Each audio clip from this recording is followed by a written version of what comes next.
Сказка на ночь. Путешествие ежика Чиха. Жил-был ежик Чих. Он очень любил сказки и хотел попасть в одну из них. Он часто представлял себя в какой-нибудь сказочной стране.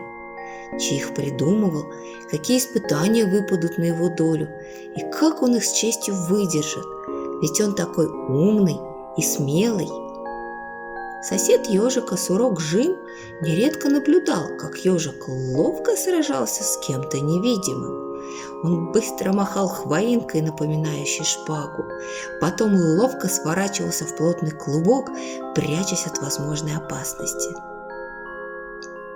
Однажды, исследуя какую-то сказочную яму, ежик Чих случайно провалился в нее и сам не заметил, как оказался в каком-то удивительном месте.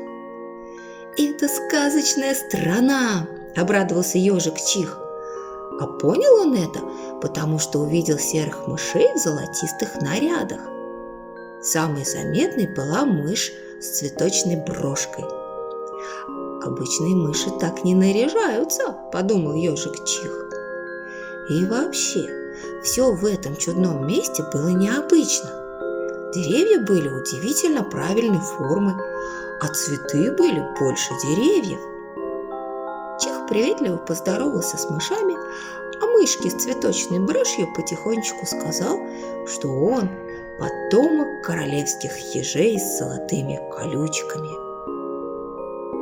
Зачем он сказал это? Он и сам не знал.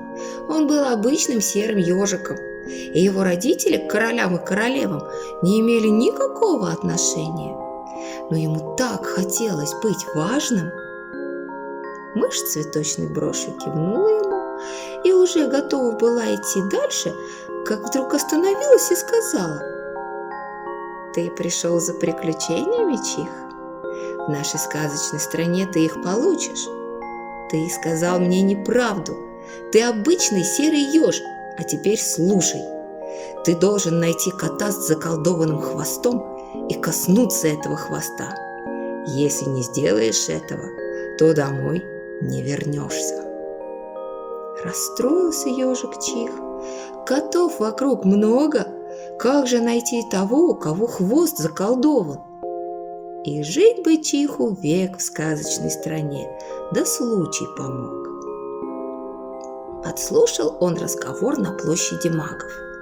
Из разговора он понял, что кот с заколдованным хвостом – это фокусник, который каждое воскресенье в полдень устраивает на площади представление. В ближайшее воскресенье Чих побывал на выступлении фокусника.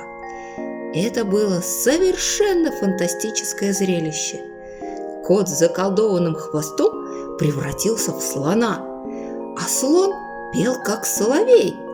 Чиху настолько понравилось выступление фокусника, что он поначалу даже забыл, зачем пришел на представление. Но в самом конце ежик Чих подошел к коту с заколдованным хвостом и поблагодарил его за выступление. А потом, как будто ненароком, коснулся его хвоста и вмиг очутился в своем родном лесу. Он рассказал соседу, Сурку Жиму, о невероятном приключении, случившемся с ним, и добавил при этом, что все было хорошо. Вот только зря он сказал неправду мышке с цветочной брошью. Спокойной ночи.